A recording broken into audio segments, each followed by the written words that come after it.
Digital City Region Creating Careers. On today's episode, we are joined by Michael, who is a filmmaker and director of Take the Cake Productions. Thank you for joining us today, Michael. My pleasure, thank you. Students, before we begin, make sure that you have completed the pre-work for this episode, and the link for this can be found in the description below. So Michael, can you please tell the students a little bit about your role, your career path, and what you do on a day-to-day basis?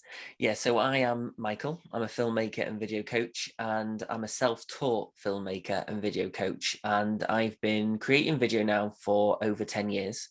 My business is 9 years old, and everything that I have learned by watching YouTube videos, Googling things. I'm somebody who is very driven by my own passion. I started off my career as an actor.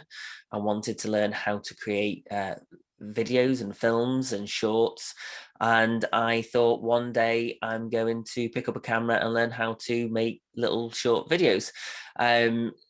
9 years later, I now teach people how to embrace video with their camera confidence. I teach people how they can film cinematic films with their smartphone.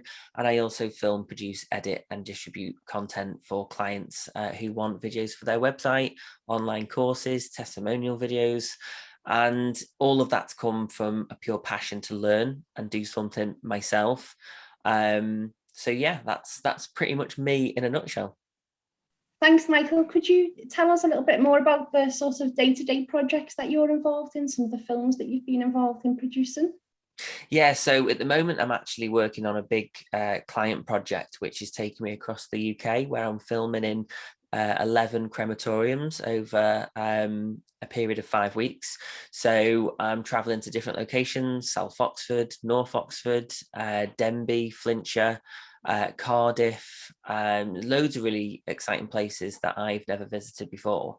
And I'm creating 8 to 9 videos at each location, and I'm piecing it all together, putting a bit of text on, color grading the shots, and storytelling, and taking some of the content and cutting it down into usable content. So that's what I'm doing at the moment. And I've got another project starting just after, where I'll be filming for a couple of other companies in the Northwest and in Wales, which is be really exciting. And so a lot of my work comes from network referral. A lot of people that I meet and come across refer me, and they introduce me to people who potentially might be looking for video. Some of the things that I've done in the past: I filmed my own independent sitcom called Morbid, which is set in a funeral director's. You're starting to see the little theme here of things that I get involved in. But yeah, so I wrote a sitcom 13 years ago when I left college, when I was 19. And a script stayed in an attic for 10 years. And I thought one day I'm going to film it. I don't know how I'm going to do it, but I'm going to do it. And it's pretty much built my business, and it's given me the credibility to actually attract higher paying clients, and it's given me more visibility as a filmmaker. So, you know, having my own passion projects on a side of my more corporate work, it's a nice little balance. Brilliant, thank you.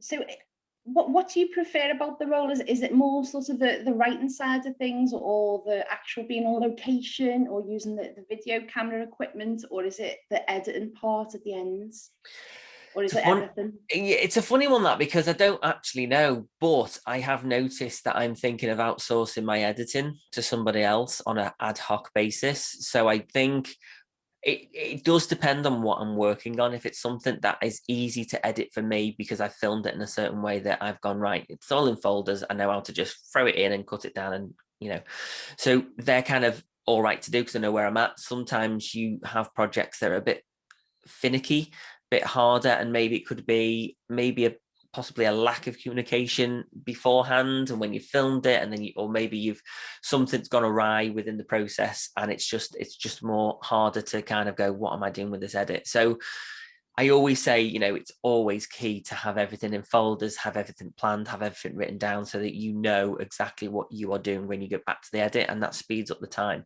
So editing is very hit and very hit and miss. You have to be in the right frame of mind for it. I think the most enjoyable part of what I do is obviously working with people from all different backgrounds. I really enjoy the filming aspect, the creation side, lining up shots, press and record. I suppose all in all, I enjoy every aspect of what I do, but I think the filming process is where I'm leaning more towards, because I get to get out of the house, I get to go to really cool places, I get to film some really cool things, I get to go in locations that maybe most people aren't normally allowed to go in. So it's quite exciting from that point of view. So yeah, and I think that's probably where my heart lies, is the actual filmmaking side. Yeah, brilliant. So what inspired you to pursue this sort of career path? Was it something when you were younger? Was it in school you had an interest in like media and digital creation? What was it that triggered your interest? It's actually quite funny because I've always been a filmmaker. I didn't realize it. You know, when they say, oh, I just fell into it. You know, when people say like, oh, I just fell into this career. I'm like, how'd you fall into a career? But I was always dead set on being an actor. And the way I fell into this career was, well, I'll learn filmmaking to make my films for my acting. And then obviously, you know, the filmmaking side has taken over, and it's something that I really enjoy. And I still get to be the performer, because I still get to do a lot of things for my business where I'm talking to the camera like this, having a conversation with you. This is something that I really enjoy. I get to still be a performer. So it's a nice balance between my passion and what has now become another passion, which is filmmaking. So yeah, I fell into it. It was something that just happened one day, but my career started in acting. I'm still a professional actor. I've got, you know, equity and spotlight, so I still do audition for big projects and stuff, but more of that's a sideline at the moment. So my main focus is filmmaking, but I've always had a passion for performance, and then it's led me into film. Yeah. So did you study performing arts at school? Is that something you were involved in school? I did study, well, I didn't take it on as a subject, drama, because I didn't at the time. It might sound weird this, but at the time I don't think we were getting much out of the class, because our main drama teacher was always off and we were always getting replacements. So I just felt like I wasn't going to get a true class and experience. So I thought I'll do music instead. So I did music, and I learnt the guitar and I learnt how to play the piano, and I did really well in music. And so I kind of diversified, but it was still performance. It was still a different aspect of performance. So, and I thought, well, you know, it's another string to my bow. But then obviously I went on to college to study drama. So I've got a BTEC in performing arts. And I finished quite high up in my class as well. So I did go back to acting, but in high school, when I came to selecting my subjects, I did music. But now I can play the guitar and sing and dance on the stage. So it worked out in the end. Yeah, yeah, it all blends in together quite well, doesn't it? That's great.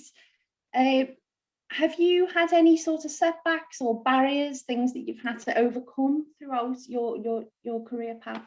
Oh, loads. Like you don't go through life without having setbacks. That's where you learn. Mistakes are not mistakes, they're lessons. And I think that is a key thing to understand. It's not just, oh, look at me, you know, successful filmmaker saying all the right things, but it's actually true. When I was in primary school, I had a teacher that said that you will amount to nothing, because I had ADHD, I had learning difficulties, and I was dyslexic as well, still am, still have all of those three things. But for me, it was a case of when that teacher, I mean, the teacher should never have said that, but it happened, it was said. But I took that as well, I'll show you. And I think there are two paths in which people go at a very early age. They either let that label them for life, or you go, well, I'm going to show you. Most of the time people go, well, I'm going to show you, because no one likes to be shown up. But I think that is what pushed me. And every time I've gone to film my sitcom or gone to create my own independent business, I've always gone, well, I can do it. And so that really shaped me. But that could have been a very make or break moment. So it's how you, I mean, I don't think any teachers would say that in today's world, and it shouldn't have happened when I was a kid, but I've always had a water over the duck's back kind of attitude to life. And I've always said that you can achieve anything you set your mind to. And it is so true. It's not a cliche. You can do anything you set your mind to. Only you are the person that holds you back. So yes, I've had setbacks. Yes, I've had mistakes. Yes, I've done things in my life I wish I hadn't have done, whether it be dating the wrong girl or whether it be a bad decision in my business, whether it be professional, personal. We learn from these mistakes and it makes us the people that we are. When I was in high school, I wasn't this rounded person that I am now. I'm a very laid back person who I'm quite wise in the fact that I do think about things before I put action in. I do assess things and I sit back and go, would this work for me? Is this something that's right for me?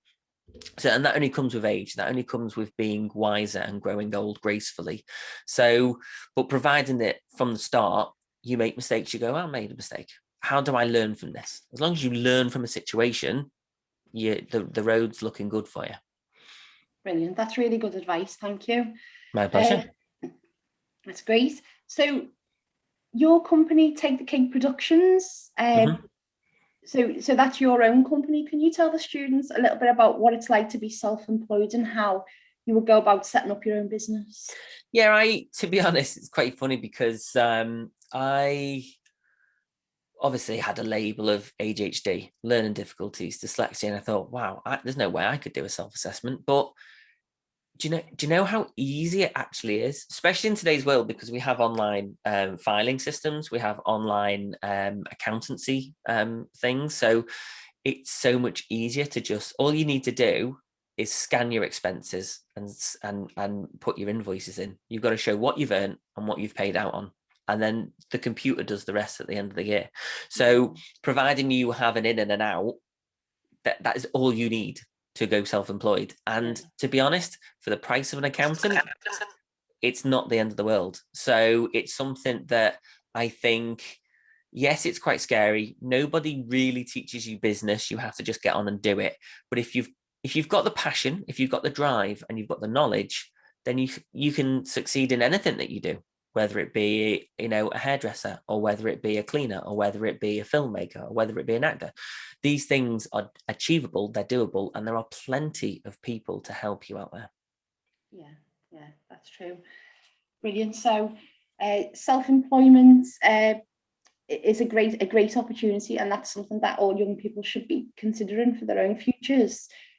What sort of skills and qualities do you think you've got which help you in your career? Do you know what I think? It's I don't ever worry about my business. My business is Take the Cake Productions, but people don't buy a video from Take the Cake Productions. They buy a video from Michael David Roberts. And I think the main thing that you should do when you are self-employed or going into a career where you are working for yourself is focus on you, focus on your values, focus on what you bring to the table. Be a good person, make time for other people, listen to other people rather than yap. I'm great. This is what I do. This is what I can do for you. And take time to listen to people, problem solve, really make a meaningful connection with another person. Keep good, positive people around you. Anyone negative, just don't fall out with them. Just keep them at arm's length, because life is far too short. And you will realize that I'm 33 now. I will soon be 50, and I'm already on the right road to my own success. And also at that whole the word success, everyone's success is different. My success is having a good work-life balance. My success is being able to pay my bills. My success isn't having fancy cars and a big mortgage and a house. And, my success is just having good people around me and having a good work-life balance. So I would class myself as successful.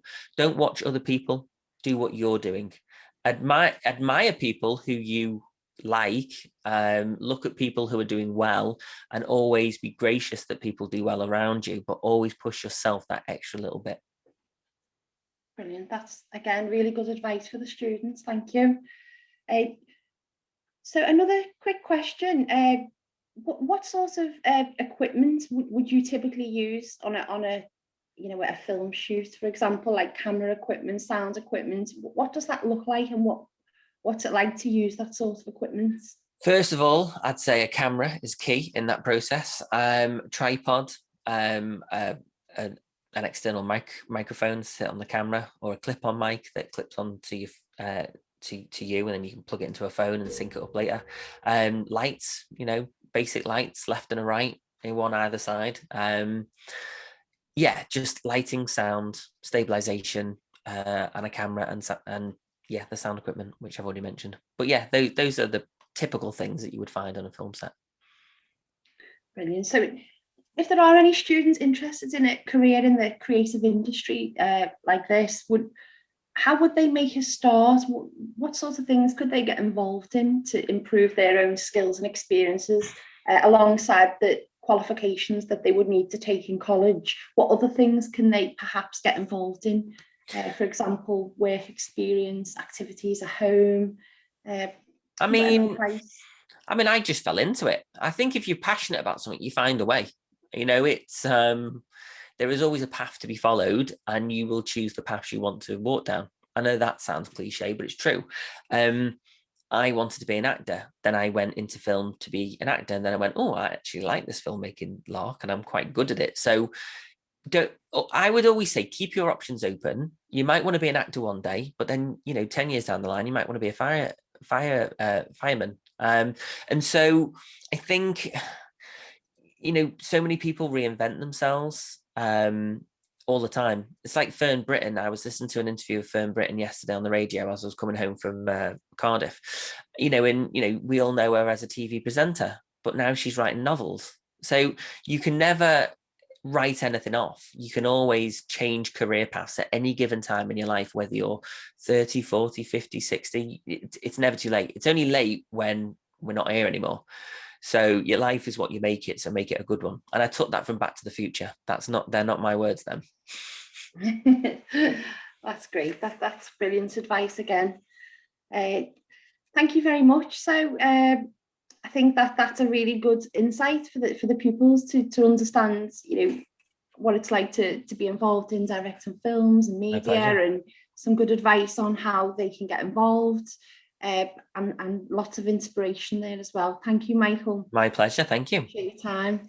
Students, if you have any questions that you'd like Michael to answer in regards to a career in this industry, if you send them into careershub@growthplatform.org, and we'll pass them on to Michael and get back to you with the answer.